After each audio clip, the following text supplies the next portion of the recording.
Umengameli uMabhinca uNgizwe usephumela obala lapha ekhasini lakhe waphawula ngodaba oluthinta umculi kamaskandi uBobo umfana wepiki. UNgizwe udlulise amakhulu amazwi okudabuka kumculi kamaskandi uBobo okumanje osesibhedlela olimele kabuhlungu ekahiso eshawa umphakathi. UNgizwe uphinde waveza futhi indaba eyithinta umlandeli othe makafe uBobo umfana wepiki, lowo mlandeli okuwu-Max Makhanya. UNgizwe ube eseveza futhi ney'ndaba zokuthi lo mlandeli akasili ekhanda kanti-ke uzolimala. Waphinde futhi waveza ukuthi umndeni wakhe uthole uthini uma ubuka izinto zihamba kanjena. Ngale ukhuluma ngakho ngani zakwethu, nansi inkulumo kaNgizwe eyikhulumela yena mathupha efaka noKhuzani kuyo le nkulumo esho ukuthi uKhuzani akahlangene nento eyenziwa yilo mlandeli obizwa ngo-Max Makhanya. Ingakho-ke masibadala fanele sithathe isinqumo. uBobo umfana wepiki usebenze kakhulu nomgqumeni. Uma esebenza nomgqumeni, esebenza noShilisi, esebenza noMjijelo, esebenza namaqhawe amaningi. Waphinde wakhipha amahithi unyaka nonyaka. Eyiculela eseyimele. Insizwa lena ephinde futhi ibe namabhizinisi ama-avansa athutha iy'tafu, iphinde ibe namabhizinisi ahlangene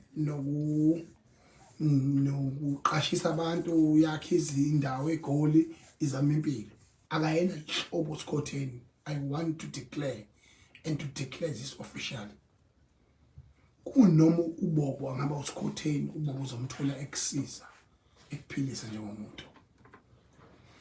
Ofakazi balokhu kuganiwe. Yebo-ke amaphutha umuntu akumuntu. Kuyenzeka uthathe ngamawala uma umuntu ugcine sekuphuma izinto esandleni. Kodwa iqiniso limileke ukuthi kulesi sigameko ngithe mangisilandela nami njengomongameli waMabhinca. Ngoba ngifunanga ukukhuluma ngaso ngingasazi. Mina ngilayela untazane lo ogcwele kuma-social media. Olambe lokhonkotho ubusuku nemini, ungazulubona ngisho kodwa umcimbi, ungazulubona ngisho kodwa umkhosi waseNdlunkulu, lokhonkotho usuku nosuku lwenza ama-content, lufuna ama-likes, lufuna ama-comment, khuluma imigudu yakhonkotha, ayazi nokuthi kuphi eNdlunkulu, ayazi nokuthi umaskandi uqalaphi ugcinaphi. Mina yikho i-event engayi-attend, eyamaBhinca, eyakwaZulu, imikhosi yakwaZulu, awukho nokuthi engawu-attend. Nikuphi nina? NgikuBobo umfana wepiki. uNkulunkulu ney'talo zobaba omkhulu bakho, ney'talo zethu sonke zikululamise. Awukaze mfethu emehlweni ami noma ngizwile noma ngixoxelwe ube necala elingalingana ukuba usungakhandwa ngamatshe. Njengalezi zinto esiyibona eBhayibhelini ukuthi ushawa umphakathi ngalolu hlobo. Umphakathi uyashaya nomphakathi. And lo mphakathi lo mawushayana kuyatholakala ukuthi umphakathi nje ngegama futhi awubuzi. Kanti thina eqinisweni kaBobo siyalazi. Buhlungu leyanto. Buhlungu kakhulu. And unembeza ubalekile uma umuntu. Asikwazi ukuthi sibekezelele ubuthakathi benu. Niphike izinto ezikhona kumaskandi, kuma-social media, nizeze sengathi azikho. Ngoba nifuna ukuphambana nomoya. Bese sivuma ubuthakathi benu bugamanxele emuntwini egobhoza igazi. Ngizonyuka ngiyambona uBobo eGoli esibhedlela lekusona. Ngiyacela iy'talo zobaba omkhulu bami ezasekhawu umama bami ney'talwa ey'phethe uBobo, ney'phethe nengilozi kamaskandi yonke nje imsindisi. Ngoba ubumnene bakhe ngiyabazi. Umuntu wahlulelwa ngumnene bakhe. Mfowethu vuka, leyo ndawo ayikufanele. Vuka, leyo ndawo ayikufanele.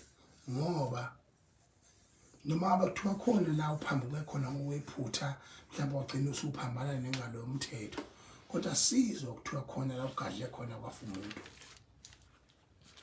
buka mfowethu Bobo ngokuzwa kwami ngizwile ukuthi unezitende futhi ngiyazazi lokho uyakwazi nawe futhi uyazi ukuthi ngiyakwazi nama advance lo nawo ngiyawazi ngiyazi ukuthi ngiyawazi kodwa unindawanyana engifuna ukuyithinta etheni thuthumba ingane noma uthumba ingane ngifuna nifundeke lento bantu bakithi yokuthi amanga anamandla angakanani thina nje ukube kuya ngami noma kuba ngomuntu obuthaka amanga mina ngabe kudala ayibulala ngenxa yamanga aqanjwa abantu bese beyawakholwa bese bethola abantu bewahlobise bethi ngeke benze ukuthi ngenzeka ukuthi hawu ngeke usadla usenze ukuthi kodwa abantu ophelela beduze balazi iqiniso uze kugule bona bethi awu amanganga abantu bayakhona ukuthi mina khululekani ngani zakwethu siyophuma ngoba neliyanga saphuma nasejele saphuma singaphandle namhlanje ngisho njalo ke ngani zakwethu ngithi mina Bobo sinda mntaka baba phinde futhi weziqiniseko sokuthi nawe mose uphumile uthathe ngamawala njengabantu abayizici namhlanje phezu kwamehlo omhlaba unalomfana okuthiwa Max Makhanya lo mfana lokuthiwa Max Makhanya uyabona ungangcokolwa ngayo yonke into ngithi mfana wami usuyiphahlile phezu kwamehlo omhlaba umndeni wakho uthokozile ngawo ihlobo zakhe ayithokozile ngawo isizwe sonke saseningizimu Afrika thokozile ngawo futhi ngiqiniseko sokuthi indodana yami uKhuzani Mpungose akazange ukuthuma ukuthi wenze lobu lamanyala nalobu buhlobongela nalokhu ukungabi nalizwelo okungaka mina ngisho ngangabona ngasolinye nondodana wami uKhuzani Mpungose injamlenze kodwa ngiyamazi ukuthi ibanga lakhe uhamba Philippi kodwa angazenza izinto ayihlobise ezinye angazenza izinto ayikhande ezinye kodwa kuyangiphikisa emzweni yami ukukholelwa ukuthi uKhuzani ngathuma abantu ngembono kaBobo nje nokuhlanya kaBobo beyingcokolela ngokamaskandi ngoba into engiyigadele wona umzila yokuthi noma kungenzakala nokumaskanda kodwa lento ingafika ezandleni iqhubeke ibe umsizo ukuthi ingafika ezandleni injamlenza izange imthume uMax mangiyibuka isisa lento ngiyijulela akunjalo kodwa kungenzeka ukuthi ubudlelwane babo bungenza ukuthi uMax ayibonisa ubudlelwane babo ngokuthi emazi ukuthi umuntu onjani bese ngena emaphutheni